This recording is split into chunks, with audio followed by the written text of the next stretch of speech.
When I was 16, I desperately wanted to be the editor of my school magazine, and I campaigned really hard. I made my own posters, I recruited my friends, I even took a job at a newspaper because I figured that would establish my credibility as a person that could be the school editor, and it would obviously make me the obvious choice. And the result was that I got assistant editor, which is, let's be honest, the consolation prize, which basically says, nice try, but not quite. So the girl that got the top job, she didn't campaign as hard as I did, but she knew all the teachers that was going to vote for this position. And that was my first real lesson in politics.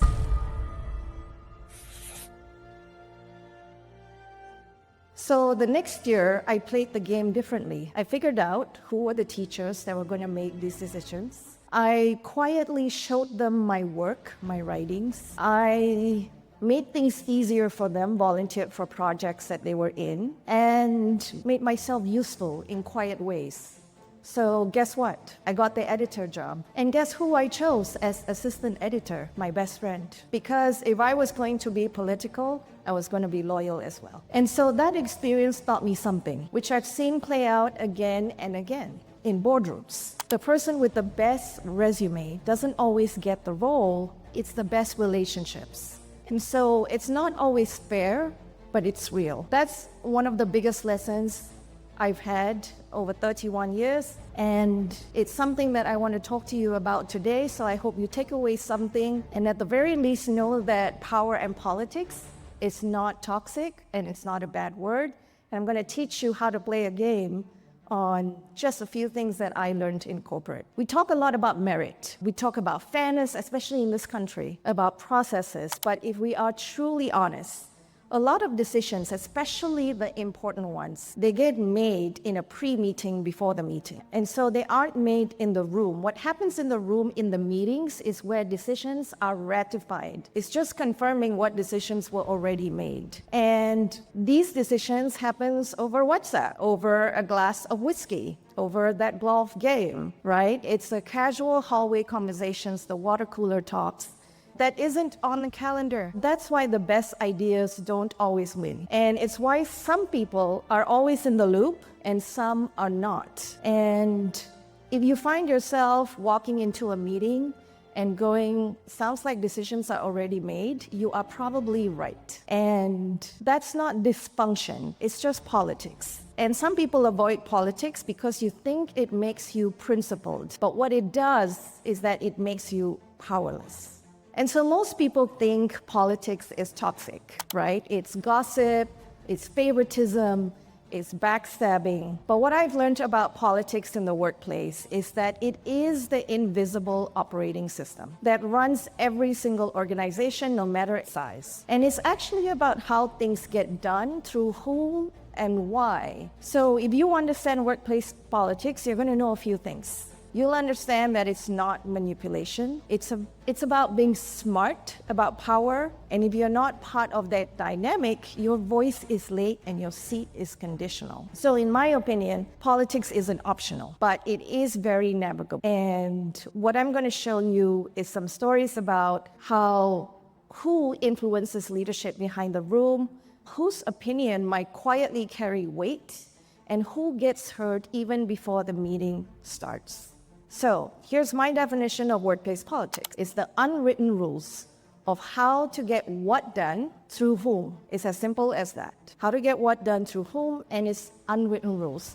It's not in your onboarding when you join a company, okay? So most of us are taught to choose formal power, which is what on the left side of the slide. These are very obvious. These are people who carry the title, they're on your org charts, they have authority, etc. But what I've seen again and again is what's in the middle and on the right side, relational and perceived power. Let me break it down for you. So relational power, it moves decisions before the meetings happen. And perceived power, these are people that are trusted, they get the extra airtime, and they get credit, whether or not you think they've earned it. And so you don't need all three to be effective. But if you're only playing on the left side of the slide, which is the formal power, you're probably being outmaneuvered by someone who is making use of at least one of the other buckets. And so if you've ever watched someone get promoted and then you thought to yourself, how? This is the answer. This slide is the answer to it. Every company has two org charts.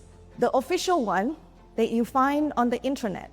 And then there is the real one, the one that people don't talk about, but it is the operating system and where everyone operates within. I call that the shadow organization. And it's made up of informal influence. And it's actually how power flows. If you're not mapping this, you're probably spending too much time impressing the wrong people. Let me tell you a story about the shadow organization. I was once on a global call, and it was a pre-earnings call. And there's about 100 people on the call. It's a typical call where I present the numbers for the region. And there was a person on the call that typically doesn't show up very clearly on the formal org chart, but is usually inside these meetings. And so on one part of the business, this guy asked me a question. Why is it that Asia Pacific and Japan is always struggling and doesn't have the same amount of market share for business through these partners as we do in Americas and EMEA? And instead of answering that question, I asked a question back. And so one of the moves is that instead of being in defense, you can get into offense by asking a good question. And so I said, why do we think that it's good to have 40% of our business going through one partner? And so this guy didn't have the answer to that question. Now, I won the moment, but politically, I needed to repair this relationship because I potentially embarrassed him in front of 100 people. So what did I do? I had to repair the relationship, and I pinged my team and I said, anything this guy wants from us, data, decks, whatever, give it to him in high speed. And then I knew I was going to see him in Chicago for our global meeting, and I bought him a drink, we talked, and we neutralized it. So it's really okay to have moves like that, but then you have to understand the impact of it. So you're probably wondering why I'm telling you this story, which is on the next slide. There are 4 things about it that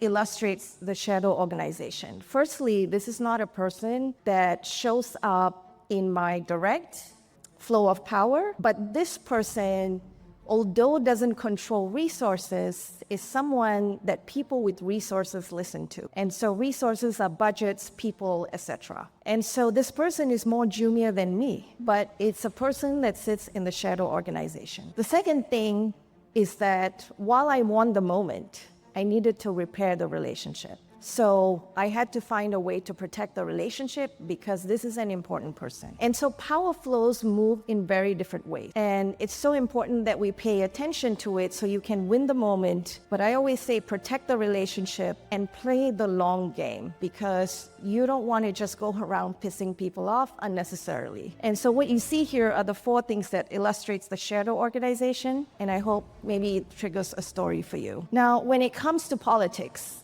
I believe there's a values compass, which is the next slide. And here are 3 that I always think about when I make decisions. And I think every leader needs a values compass, because not all politics are worth playing. And so here's how I break it down. The green zone. This is where you build influence with integrity. So you speak up when something is not right, especially in your line of work. You align your work to a bigger picture. The gray zone is very tricky but navigable. This is where maybe you say yes to a special project, not because you want to do it, but you know that by doing that special project, you're going to get visibility with the right people, and it helps you to build political capital. And then there's the red zone. This is where you lose yourself and you do things like undermining other people, you weaponize information, you do whatever it takes, basically. And for me, that's not politics. That's self-sabotage with promotion in disguise. And so the goal isn't to avoid all politics. It's just to understand where is your line and to stay on the right side of it. Let me tell you a story about navigating the gray zone. And this happens at the most senior levels. We're 3 days out from closing the quarter. And I walk into the forecast call, 12 o'clock, Wednesday. We're closing the quarter Friday midnight. And while we wait for all the regions to dial in, I glanced up to look at the screen and I saw that our numbers had gone up. So I looked at my boss and I said, "Did you increase the forecast?" And he said, "Yes, I just got back from Japan and the Japanese GM said this deal's gonna come through." And so I looked at him and I said, "It's not gonna happen." And we said, "Let's wait for the Japanese GM to dial in." So we wait for him to dial in and he comes on and he says, "Yeah, the PO's with the partner, I think it will happen, so I'm happy to keep the number there." But I knew the internal processes with the partner and it's not going to close fast enough. So I said I would double check and that I would come back. And I came back in writing to a lot of people and confirmed the deal's not going to happen on time for us to book for that quarter. So we had to take the number down. Now, if you run sales, you know that taking a number down 2 days before the quarter ends is never a good thing, and it was a very big number. And there's this typical email that goes out before we close the books. It's a pre-earnings email from the senior leadership. So it goes out and there's like hundreds of people on it. And it talks about the performance of the region. And of course, we had to address that we missed our number because we missed this deal. And the Japanese GM wasn't going to take the hit, so I did. I took responsibility, not because I caused it, but because I understood the system. Because when you play politics, being right isn't always enough. And my team wasn't happy, but leadership isn't about keeping everybody happy. And it's about knowing when to speak, when to fight, when to take the hit, and how do you keep real power staying in motion. And you just have to trust that the most senior people, they know the truth. So that's a judgment that I decided to make. And for me, that's a great lesson of navigating the gray zone. And it was more important to me that I was playing the longer game, and that means absorbing short-term hits. So here are 3 moves I'd love to leave you with. For every leader that I have worked with, this has changed the game for me. First, the pre-meet, the meeting before the meeting. If a decision matters to you, there is always a meeting that needs to happen before the meeting. So have the side conversations early so that your idea or whatever you're proposing, a decision that needs to be made, isn't a surprise. It just becomes a formality at the meeting that everybody is nodding their head and they move on. Second is to ask power questions. Influence isn't always about speaking more. It's about asking the right questions at the right time. And this, for me, is one of the most powerful things to do. In fact, I think in the 21st century, the most underrated skill is being a good questionologist. And third, visibility isn't vanity. So make your wins visible, but tie them to the business. I think you heard it on the panel earlier. Now, people remember moves, what moves the needle. They don't just remember what you did, what was the execution. So my point is that you don't really need to change who you are. You just need to understand the game that's being played. So here's the truth. Power doesn't always sit with the smartest voice or the best idea. It sits with the person that knows how the game is being played and plays it without losing who they are. You don't have to be political, but you do have to be savvy. This is my favorite quote, second favorite. Traditional power sits in titles, but real power sits in agency. And the definition of agency is everything I just talked about today, that you don't have to play dirty, that it is actually in your hands. Now, you can choose to play or not play, but you then cannot blame the system or your leaders that you are not moving forward in the company, because the game is there. Either you choose to see it or not. So play smart and intentionally. So I'll leave you with this. Being powerful is like a lady. And if you have to tell people you are, you aren't.